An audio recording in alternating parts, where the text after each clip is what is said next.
Bill R. writes, I'm 52 years old and a longtime fool. After going through the dot-com and subprime pullbacks, combined with our age, I'm getting a bit hesitant to have so much of our retirement in the stock market. Would you recommend rolling some of our IR money into a real estate IRA? The plan would be to buy some investment property to rent out and secure another roughly $2,000 a month when we retire. What is a real estate investment IRA? Real estate IRA? When most people think of IRAs, they think of going to a place like Vanguard or Fidelity or even their bank. They open the account and they can buy CDs, bonds, stocks, mutual funds. But actually, there are a lot of other things you can buy within your IRA. In fact, the IRS actually doesn't say what you can buy. It only just points out the things that you can't. You can't buy life insurance. You can't buy collectibles. You can't use your IRA as collateral. So you actually can own real estate within your IRA. The thing is, most IRA brokerages don't allow it.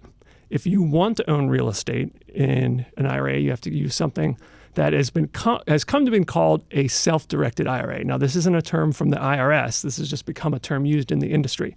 But there's special companies, special custodians that will allow you to use your IRA money to either invest in maybe real estate, could be in a business, could be tax liens, could be racehorses, all kinds of things that you can use your IRA money to invest in. The problem is, because these are specialized providers, it's not cheap, and there are a lot of rules you have to follow. So for example, you could not use your IRA to buy a vacation home because you are not allowed to get any benefit from whatever you have inside your IRA.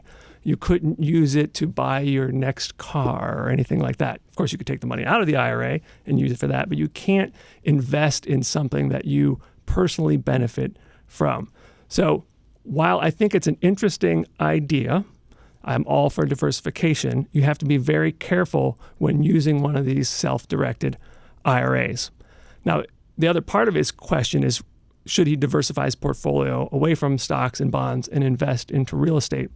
And I think that's actually an interesting question. Barron's had an article last year in which it quoted Robert Shiller, the famous Yale economist and one of the co-creators of the Case-Shiller Housing Index.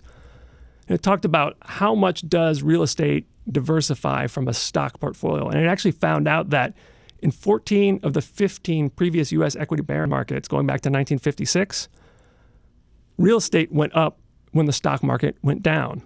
That obviously did not happen in the Great Recession, but that was an anomaly. In most cases, real estate is actually a good diversifier to a stock portfolio, in many cases even better than bonds. So I think it's worth considering, except that you have to understand that owning real estate has its own hassles, right? There's high transaction costs. If you're going to be a landlord, that's a hassle. They're not very liquid. So I don't think it's right for everybody. And of course, it takes a lot of money to buy real estate. So if you have, $500,000 portfolio, you only have enough money to buy, at least in the DC area, not even a full house, but maybe one house or something like that. So that's something to consider. And if you're going to buy real estate, I certainly think it's a better idea that it's cash flow positive, and that your whatever money you're using to put into it, it's producing income as well as the potential for price appreciation. We've talked before on the show how historically real estate maybe keeps up with inflation. And that's another good thing about it, right? Because when inflation goes up, real estate prices actually do go up. That's why it's actually better diversifier than bonds, because inflation can be bad for bonds. So theoretically, I think it's a good idea to have real estate. Whether you do it with your IRA money, you have to be very careful. But it's better than racehorses.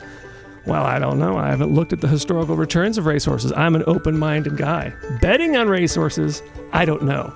Owning racehorses, I don't think it'd be a good idea. Look into that. I'll look into that for you.